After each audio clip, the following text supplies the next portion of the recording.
Hey friend, please subscribe. 1 second for you. Big deal for me. I was wiping puke off the tile when Jake rolled in wearing cologne. My dad was half conscious, shirt soaked in sweat, and Jake walked right past him like it was a dinner party, not a dying room.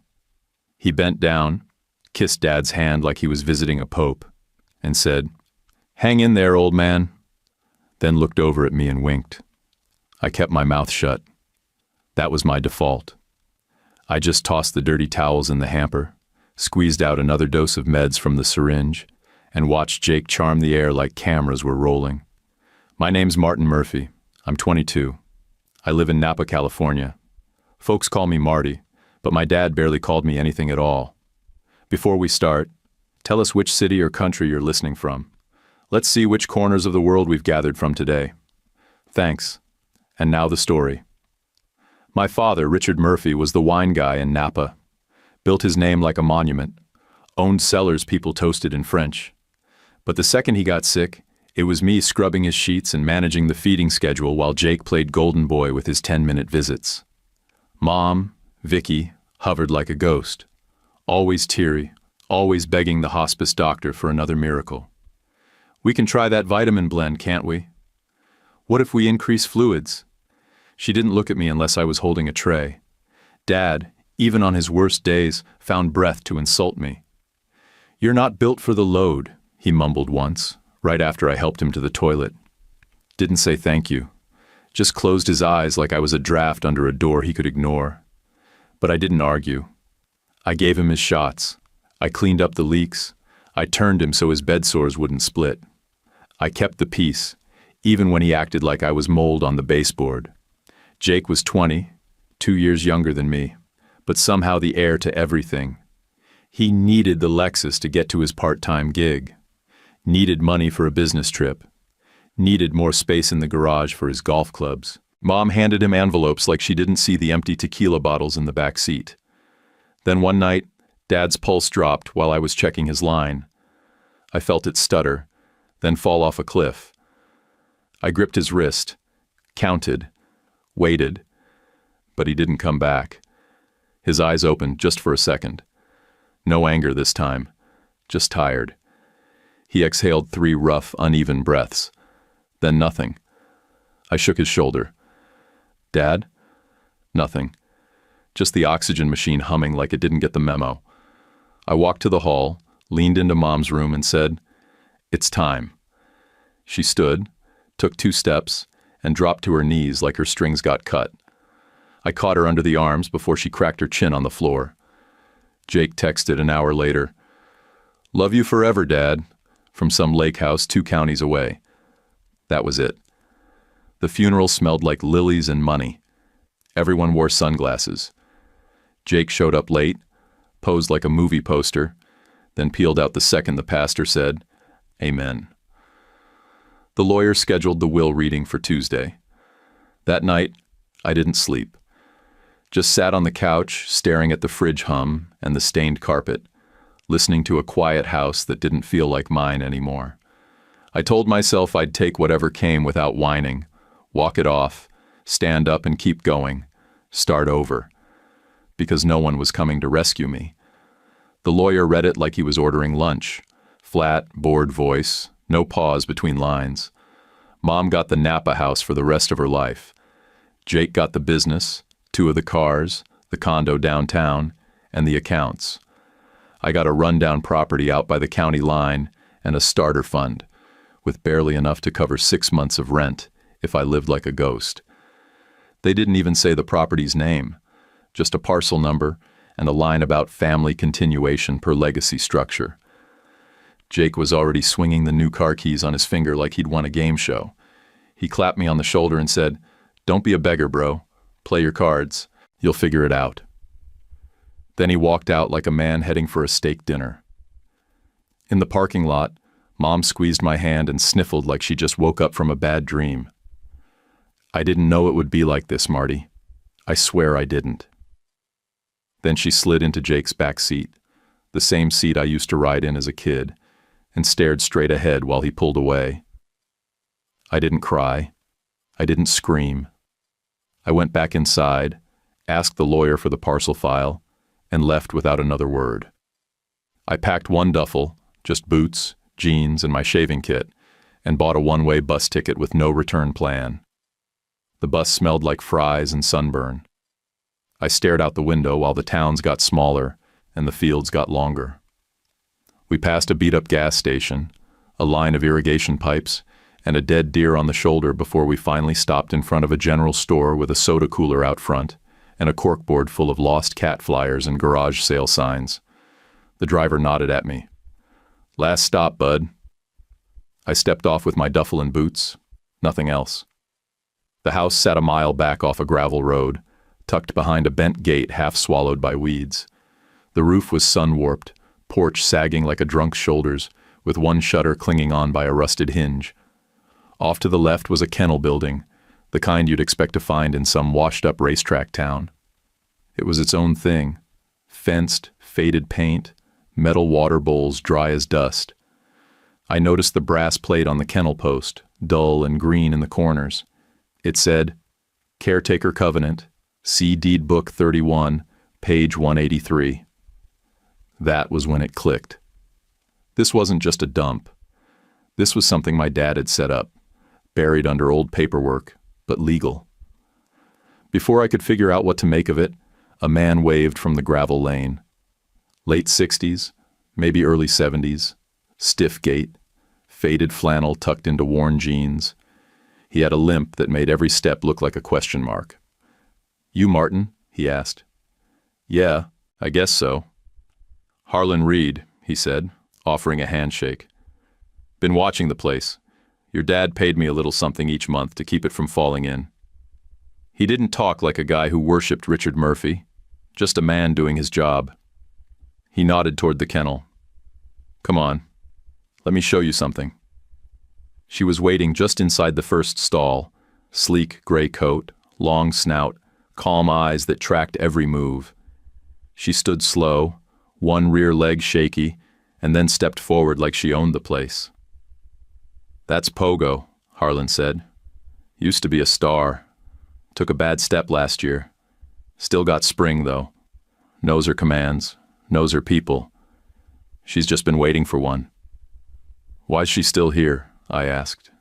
"Your dad bought her on a dare. Some story about outbidding a guy from Reno. Parked her here like a trophy. Barely checked on her." I stepped inside the stall, knelt down, and said her name once. "Pogo." She walked right up and leaned her head into my chest like she'd been waiting 10 years just to do that. That did something to me. Didn't matter if I was bitter or broke. That dog chose me. Inside the house was another story. Busted legs on the chairs, black mold creeping on the windowsills, mouse droppings near the pantry, and beer bottles in corners like someone had used the place as a hideout. But the bones were there, thick beams, real wood, not the fake veneer junk. I opened every window, dragged the trash bags out, and swept until dark. I slept on a bare mattress with my boots still on, one arm draped across the duffel, the other over a rusted crowbar I found behind the stove. At sunrise, I heard footsteps on the porch. I stepped outside ready to fight if I had to. Instead, I saw a woman about my age holding a casserole dish, with a small kid ducking behind her leg like he wasn't sure if I was real or just another rumor. She held the dish out without a word. "Megan Sanders. I live across the creek. This is Otis. He's 4 and believes everyone with boots is a cowboy." Otis peeked around her jeans, stared at me, then looked past me and saw Pogo stretching in the yard. "Can I pet your dog?" he asked. "She picks who she lets," I said. Pogo didn't hesitate. She walked straight up to Otis, sat, and waited. He touched her muzzle with both hands like he was handling something holy. Megan smiled and handed me the dish. Green bean casserole, real onions, not the crunchy fake kind. You look like you need it. I didn't argue. I just nodded and held the door open. Megan didn't ask for permission to help. She just started showing up. Next morning, she handed me a grocery sack full of basics: peanut butter, coffee, paper towels, ibuprofen. "Figure you're still learning where the store is," she said, and I was. I thanked her like a guy who wasn't used to anything being handed over without strings. Otis tugged her shirt with one hand and pointed at Pogo with the other. "Can I pet the fast dog again?" "Ask first," Megan said, but Pogo was already trotting over, tail twitching, nose in his palm. She'd picked him, that was plain. He gave her a crooked smile and said, "She smells like toast," which somehow made sense. We sat on the porch steps while Otis tried to braid a stick into Pogo's fur. Megan leaned back on her hands and said, "I got pregnant at 15. Guy from my chem class. His parents moved 3 towns over when I wouldn't end it." She shrugged. "Had Otis at 16. Got my GED and started working at the dollar store. Wasn't pretty, but it's clean now." I didn't know what to say, so I said what I meant. "He's a good kid." "Yeah," she said. "He's mine. That helps." Harlan showed up later with a toolbox and a roll of tar paper. We patched roof shingles and reset a door frame in the back room. The man didn't talk much, but he worked smooth, steady, with a limp that made me slow down to match his rhythm. He didn't apologize for the limp and didn't explain it either, just moved with it, like it was part of the job. Pogo followed us around like a supervisor. She knew heel, down, and wait, and she did this awkward little hop every time Otis laughed, like his joy triggered something old in her bones. She stole one of my socks and buried it under the porch like a prize. Every time I reached for it, she'd roll on her back like we were wrestling for gold. Harlan watched her walk, saw the way she avoided putting pressure on that back leg. "Twisted on a gopher hole last year," he said. "Not catastrophic, but she never got the follow-up. People promised things, then forgot." Megan came by that night with chili and a solution. "There's a vet I know. Works dogs, not cats in dresses. You want a second look? She's it." Her name was Chloe Watson, 26, lean build, firm hands, ball cap pulled down low. She showed up 2 days later in a dusty Tacoma, stepped out holding a notepad and a thermos, and got straight to it. "Let her walk," she said. I did. Pogo limped, tried to mask it, failed. Chloe crouched, felt tendons, moved the leg slowly and said, "She's got range, but you gotta play smart. This isn't just fetch rehab." She gave me a whole schedule: stretching, icing, short straight runs, no corners, no tight turns, no hero stuff. Pogo didn't love it. She wanted to run full speed on day 3. Chloe shook her head and said, "Win the long game or don't play at all." I started getting up early to stretch Pogo's leg with a towel, hold it at certain angles, massage the muscle like Chloe showed me. It was weird at first, then it started to make sense. Every time she pushed too hard, we iced. Every time she did it right, I gave her half a carrot. Turns out she liked those more than jerky. One afternoon while we were working the back steps, a white SUV pulled up, and out stepped a guy with a clean shave and a badge on his belt. Tyson Roberts, county detective, sheriff's office. He carried a tow chain coiled over one shoulder and said, "Harlan around?" "He's inside," I said. Chloe was crouched beside Pogo, checking her knee. Tyson handed over the chain and stuck around longer than he had to. Said something about the sunset looking like barbecue sauce. Chloe rolled her eyes but didn't walk away. I caught the glance between them. Half challenge, half invitation. They had a story already or were about to start one. Megan came back a few nights later. No dish this time. Just ideas. "Your clothesline's gonna pull the whole siding off in a month," she said. "You need better anchors." "Didn't get to that yet," I told her. "I know. That's why I'm here." She walked around the side and started pointing. 2 screws here, tension pole there. Done. She moved like she'd done it all before. Otis followed her with a plastic wrench, handing it to her every few steps like she was on a crew, and he was the foreman. We built days like that. Quiet, steady, no big declarations. I learned how to fix a screen door and replace cracked tile. Harlan gave me lessons without saying much. Sometimes just a nod, sometimes a grunted nope when I was doing it wrong. But every time I did it right, he let me finish. Nights I sat on the porch with a cold can and watched the tree line go soft. I'd count what I had: a dog who trusted me, a roof that didn't leak where I slept, and 2 neighbors who treated me like more than a write-off. Sometimes I'd glance at Harlan as he walked Pogo slow along the gravel and think he was watching me like he'd seen something turn that needed turning. He'd pat Pogo's head, look at me and say, "Kid, don't rush it." He always said it the same way, like it wasn't just about dogs or doors or healing legs. It stuck. The words kept circling my head as I walked out to the shed with a box of screws, thinking I'd find Harlan sharpening something or muttering about a hinge I'd installed crooked. The sun was already brutal that Thursday, burning through the tin roof and turning the dust into a thin fog. I pushed the shed door open with my boot, ready to ask him about a warped board on the porch rail, and saw him sitting in his chair like he'd just leaned back for a breather. Something was wrong before I even touched him. His right hand rested on his knee, fingers relaxed, and his chin was tilted like he'd been looking toward the door when I walked up. I stepped closer, called his name, shook his shoulder once. Nothing. His face looked peaceful, not slack or twisted, just finished, like he'd exhaled something he'd been holding for years. I checked for a pulse anyway. I wasn't stupid. I just wasn't ready. When I lifted his shirt pocket, I noticed a little fold of paper tucked inside. My name was written across it in shaky pen. I opened it with my thumb. "Martin, I regret a lot, mostly not knowing you sooner. H." I didn't know what to make of that line. I didn't know what it meant or why it hit me in the gut. But it did. We buried him 2 days later on the hill by the walnut tree, under the same shade where he'd sit in the afternoons and watch Pogo limp her slow circles.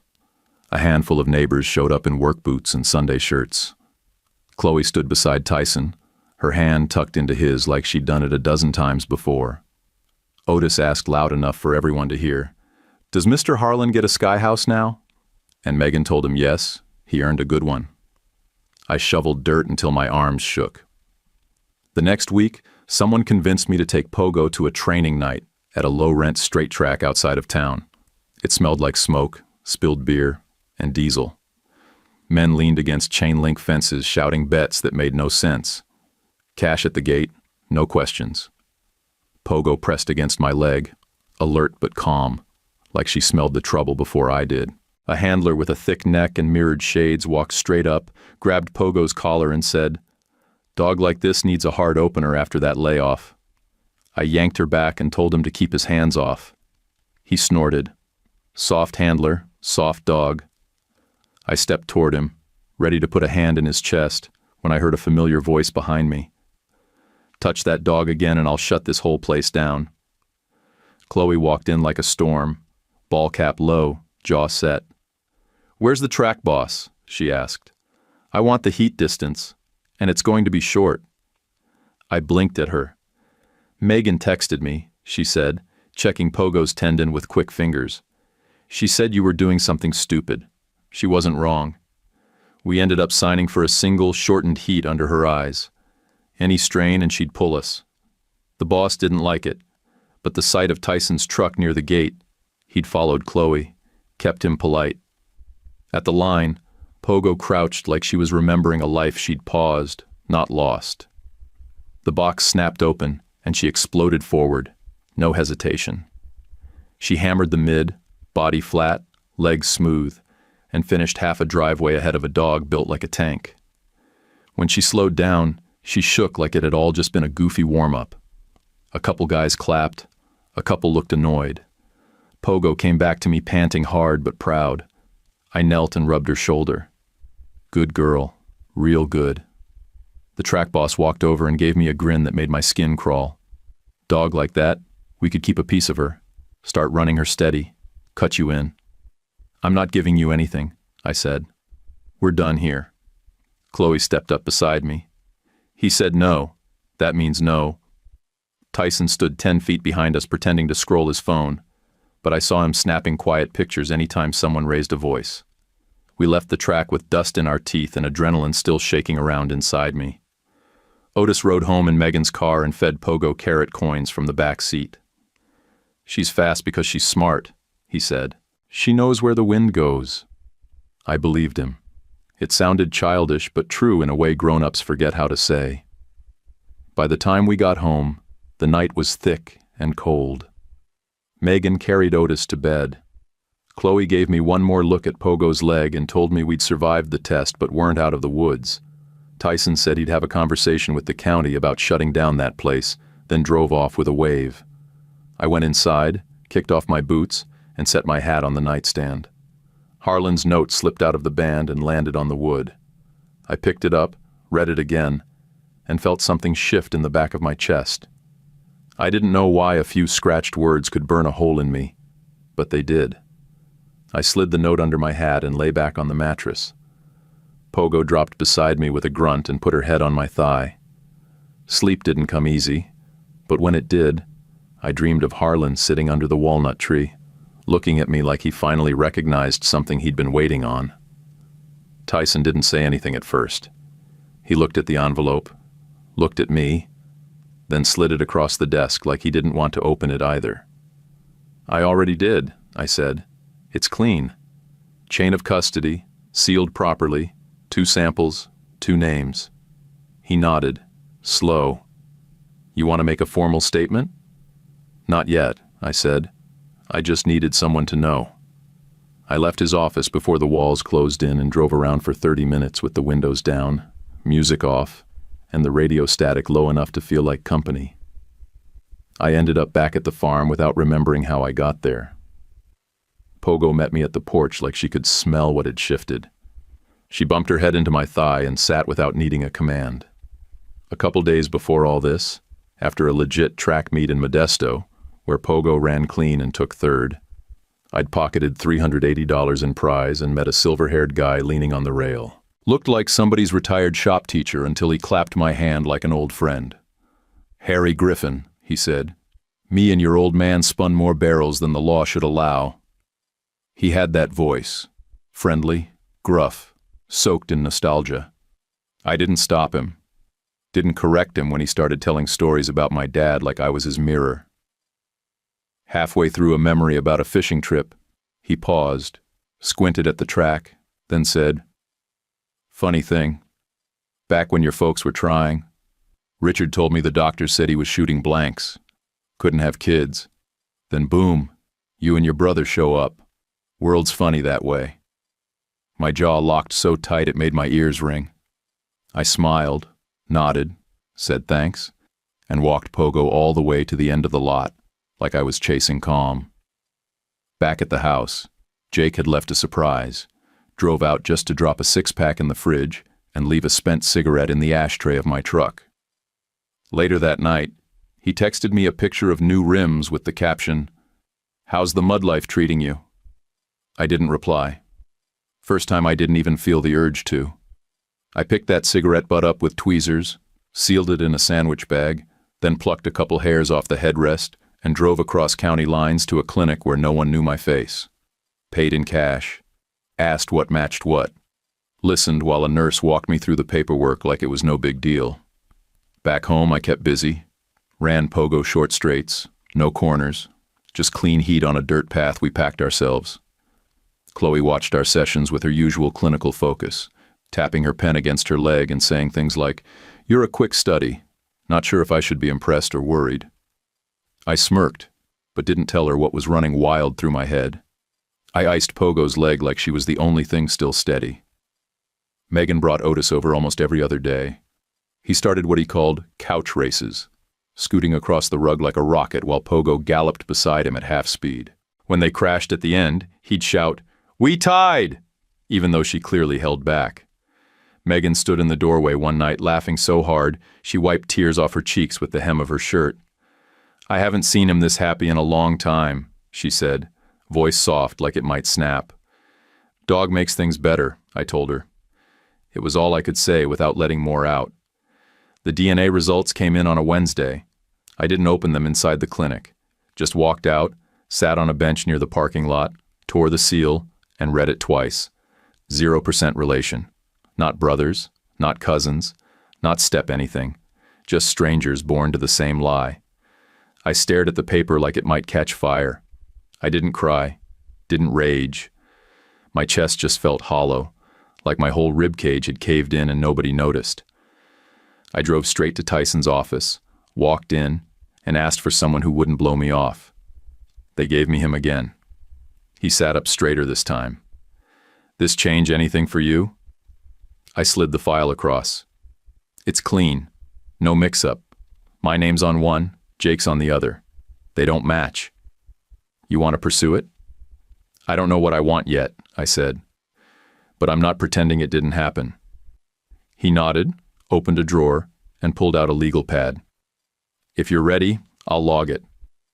"Not yet," I said again. "But you'll be the first when I am." That night, Megan made meatloaf, and we ate on the porch with paper plates and cold sweet tea. Otis climbed into the hammock with Pogo and started humming a made-up song about flying cars and carrot snacks. I watched them for a minute, then looked over at Megan. "What would you do if you found out your whole family was a lie?" She didn't flinch. "I'd build a new one, and I'd make absolutely sure it was better." Simple words, but they hit like a sledge. Later, while brushing down Pogo's coat, I ran my thumb along her spine and whispered, "We don't owe them anything."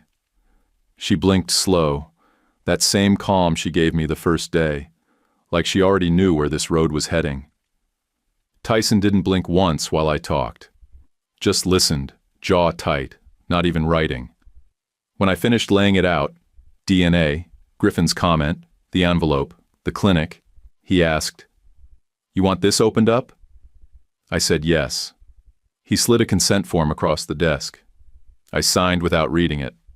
I left the DNA copy with him and walked out with the window down, wind punching through the cab like I'd cracked the seal on something old and sour.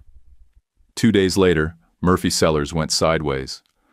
Quality assurance flagged a high-yield blend, some reserve label run that had rushed through cleaning protocols. An unapproved additive from one of Jake's off-book suppliers tainted the whole lot. Internal malpractice, not sabotage, not corporate espionage, just corner-cutting and good old-fashioned kickbacks. Loss estimate came in around $120,000. 10 minutes of bottling, a month of cleanup, and Jake's name attached to every file.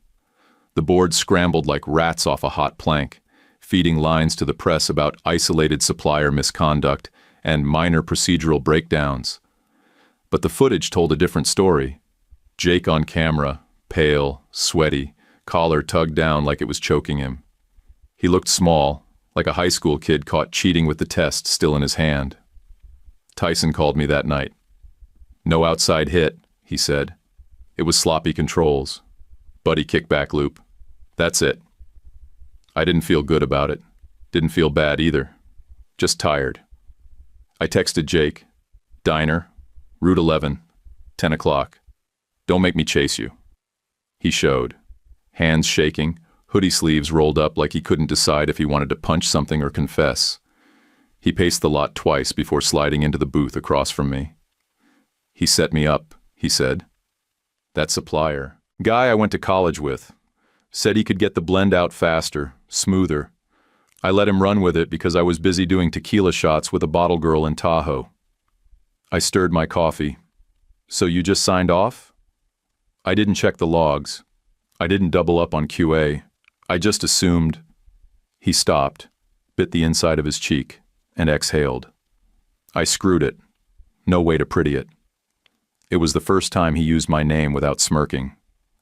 "I'm sorry, Marty," he said. I believed him. Not all the way, but enough to let him keep talking.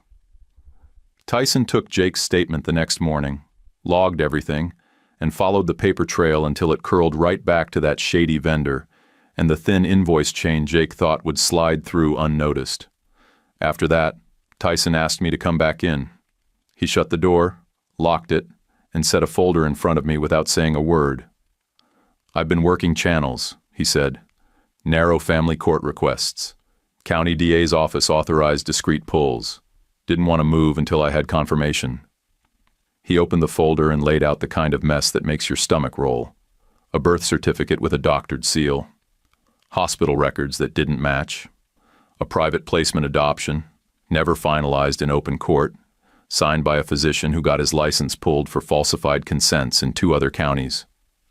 Vicky's name was on every page, every dotted line, every signature forged to keep it sealed. Richard wasn't even the petitioner. He just signed off once the mess was cleaned up. They paid to erase the beginning, Tyson said, calm and even. Didn't go through the state system. They made it look private, off the books, so no one could contest later. My throat closed. Pogo pressed her head against my knee like she knew exactly what was happening without hearing a word. Your mother filed these when you were a week old. You were taken from another couple, rerouted into a sealed adoption through a paper doctor. No biological disclosure. What they did wouldn't hold up now. Even then, it's legally rotten. What happens next? I asked. I'll tell you what doesn't, Tyson said. You don't get buried under it. That's not going to happen.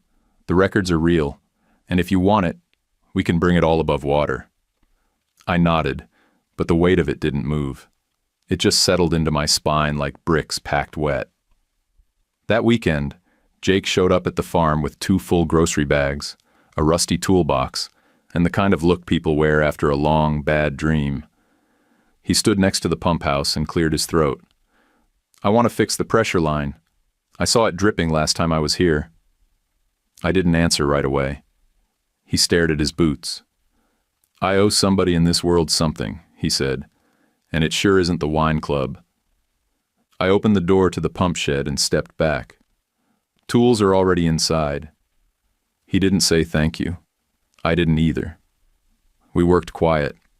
I handed him a wrench when he needed it, watched him fight with the intake valve, watched him bleed at the knuckle and not curse about it. For once, he wasn't selling anything.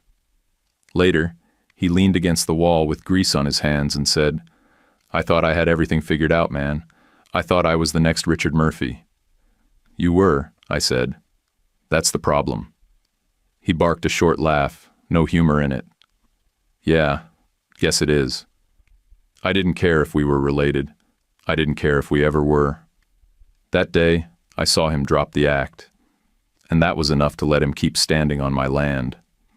Jake had just finished fixing the pump house when Tyson's truck pulled into the gravel.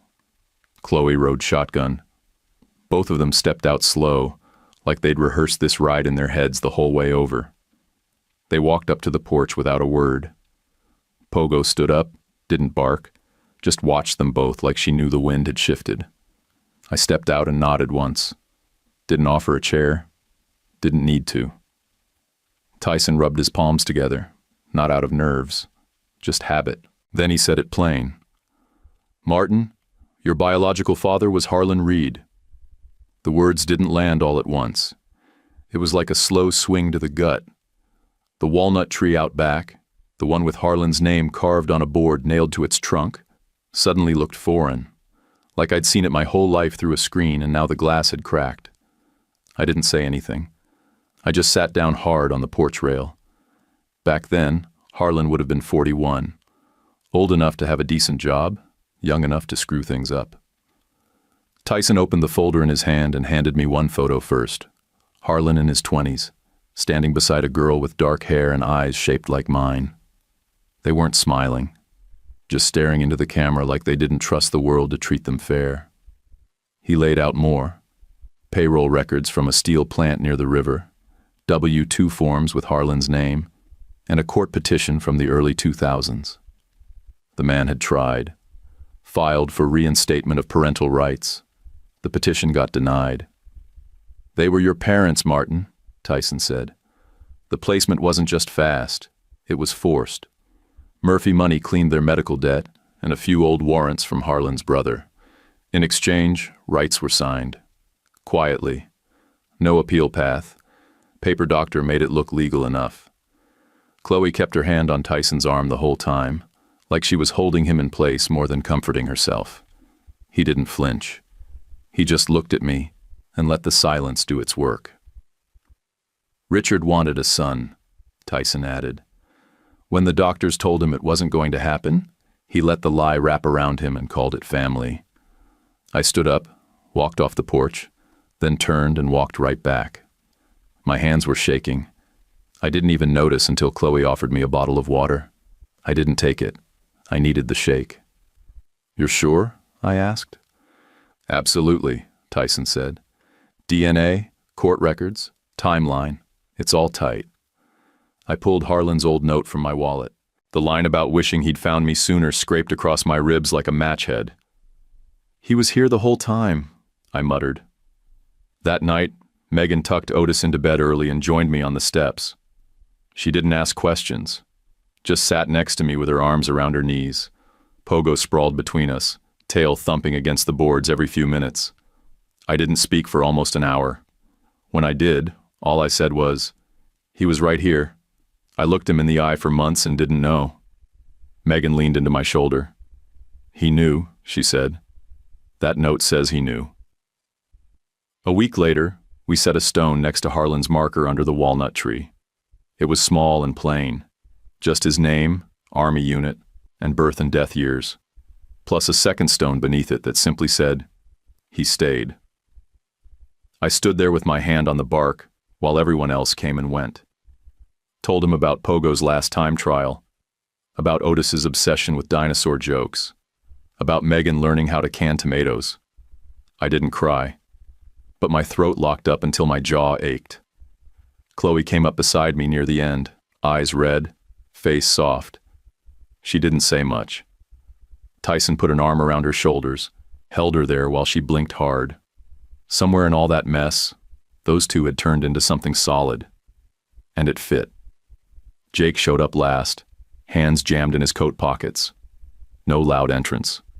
Just a slow walk across the grass and a box in his hand. He knelt by the stone and pulled out a wrench set, used, scratched up, but cleaned like it mattered.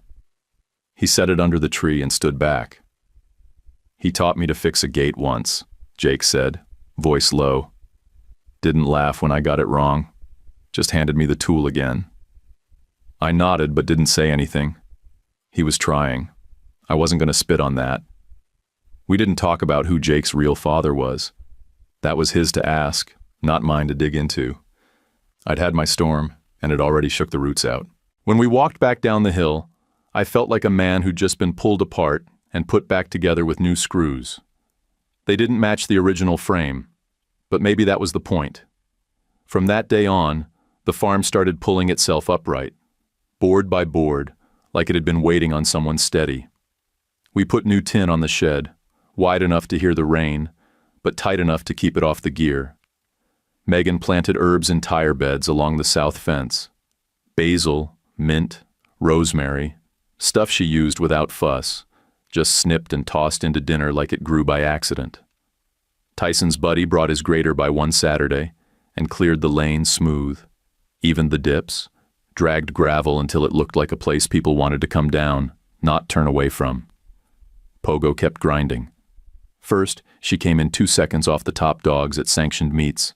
Clean runs, no bobbles, just not quite fast enough. Then she shaved it to a second, then to half. Chloe called her metronome smooth, like every stride hit the same drumbeat. Every check we earned, 610 here, 540 there, we rolled straight back into the place. New kennel floor, better drainage, running chute with rubber cleats so she could open up without risk. Otis made a sticker chart on the fridge, put stars next to every event, and handed out his own awards made of paper plates and glue. He started calling himself assistant coach and took it serious enough to wear a whistle around his neck.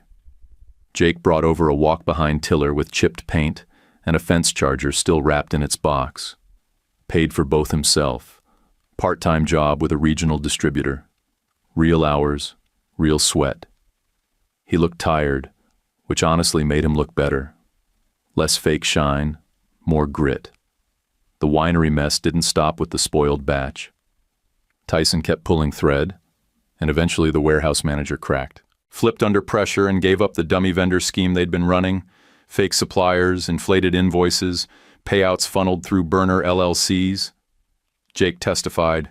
Didn't dodge, didn't spin it. Just stood there and owned it. Said he'd ignored what he knew because it felt easier. The board cut him loose but spared him the worst. Repayment plan, oversight, and a permanent blacklist on vendor approvals. No more friends in purchasing, one board member said. Jake nodded like he deserved it. Vicky didn't get that kind of mercy. She got charged for the old forged records and a couple newer ones tied to financial filings she'd touched without right. She called twice, once in the morning, once after dark. I let both ring out. I didn't need her voice in my head anymore. She'd already written herself out. One night, just after sunset, I sat on the porch rail with a small ring in my palm. No box, no speech, just the question. Megan was barefoot, wiping her hands on a towel after making dinner. I looked over and said, "Can you picture a life that's not fancy, but it's steady?" She laughed and didn't even blink. "I've been living it with you already." That was her yes. Chloe and Tyson didn't waste time pretending. They'd been circling each other since that day on the porch with the folder in his lap. Now they held hands without flinching and talked about a double wedding like it was already scheduled. "Under the walnut," Chloe said. "Next summer." "Barbecue and short dresses," Megan added. "No gowns, no drama." Otis heard all of it and declared himself best man before anyone else could claim it. He drew a wedding map with crayon paths and labeled the seating by snack availability. We filed paperwork to give Otis the option to take my last name when he wanted. No pressure, no ceremony, just a line on a form, signed and tucked away. In the meantime, we gave him a second toothbrush and a real big boy bed at my place. I started calling at our place after that. I stopped checking my phone for anything from the old house. Not texts, not emails, not calendar updates for some event I never asked to be part of. That part of my head got quiet. Not empty, just quiet. Sometimes I'd walk through the shed with Harlan's tools still on their nails, still where he left them. And I'd think, "We're keeping it up, old man. You started this, and we're carrying it now." Then I'd hear Otis yell something ridiculous from the yard. "Pogo's faster than a T-Rex," and Megan laughing while she hosed off her boots, and it would all settle into place like it was meant to. The county championship didn't feel like any race we'd run before. You could hear it before you saw it. Loud talkers, money voices, handlers shouting over announcers, the occasional mic check popping through the speakers. Sanctioned officials wore real jackets, not hoodies. Clipboards, radios, walkie chatter. Payout was high enough to matter. Everyone came hungry. Chloe walked the edge of the warm-up track with her arms crossed tight. I saw it in her face before she said a word. "This track smells off," she said, sniffing toward the back stretch. "Right past the turn. Like chemical powder and wet grass had a fight." I walked it myself, slow, head down. Halfway through, I crouched and pinched some of the top dust between my fingers. It looked like regular dirt, but it felt slick, like soap ground into sand. Wrong texture, wrong temperature. My gut twisted. Somebody tried to rig the run. Not for us, for their own dog. Probably lace that section to throw off stride or make it stick. I looked at Chloe. "You think they're trying to spike our lane?" She pointed with her boot. "Right where Pogo puts down hard. If she slips there, she doesn't recover." Tyson was already walking the edge near the vendor tents. Chloe flagged him with a hard wave. He jogged over, no clipboard, just the badge clipped to his belt and a "don't screw with this" face. She didn't bother easing into it. "Dust on the back stretch. Pogo's lane. It's not right." Tyson pulled out his phone, tapped the screen, and showed me video he'd already caught. Grainy dawn footage of a guy in a red ball cap tossing powder from a Ziploc while his buddy acted lookout. Tyson muttered, "Knew I saw something off earlier. Been watching them since setup." He didn't wait. Walked straight to the steward, played the clip, and pointed toward the far tent. By the time a track cop crossed the infield, the buddy was gone, but the guy in the red cap froze like someone had pulled his plug. The steward barked orders into his walkie. The start got delayed. The back stretch got raked and soaked. The crowd booed like kids denied recess. Chloe stayed by my side the whole time, muttering tendon checks and stretch sequences like she was trying to keep from swinging on someone. I didn't let go of Pogo's leash, kept walking her in tight loops. Otis followed, full of questions. Why are the men mad? Why's the machine spraying the dirt? Are raptors faster than dogs? I knelt beside him and said, only one way to find out, but you gotta cheer like it's the finals. He saluted me. Yes, sir, coach. Gate time. Sun sharp overhead. Chloe checked Pogo's legs one last time, tapped the flank, and stepped back with a nod. The gates popped. Pogo broke clean, straight line, head low, stride even. For the first 20 yards, she ran shoulder to shoulder with the favorite, a lean brindle who'd clocked firsts in 3 straight meets. I counted her steps under my breath. She shifted at the back stretch, same spot they'd tried to poison with powder. But it held. Clean ground. Chloe's rake crew had done their job. Her rhythm stayed true. Then she slid half a head forward, then a full head. She didn't look back, didn't slow. Crossed the finish 2 lengths ahead, tail high like it was her own proud flag. Otis screamed loud enough to pop eardrums. Megan wiped her eyes, laughing through the tears. Chloe shouted something I couldn't even hear, her fist in the air, badge lanyard swinging around her neck.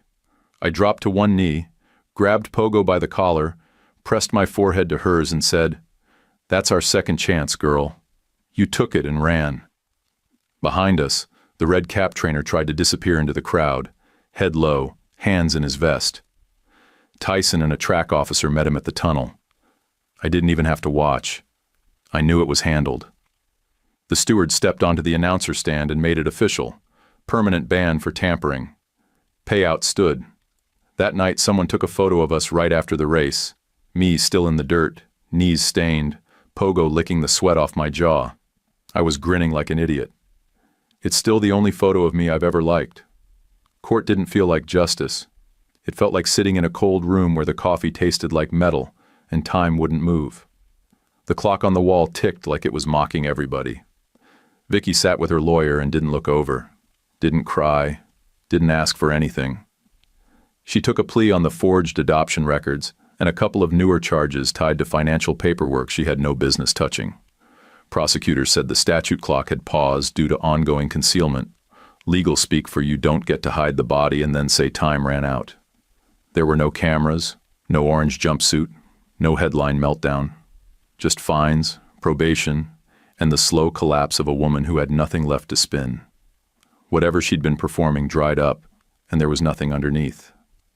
The judge looked right at her and said, "Human lives are not assets.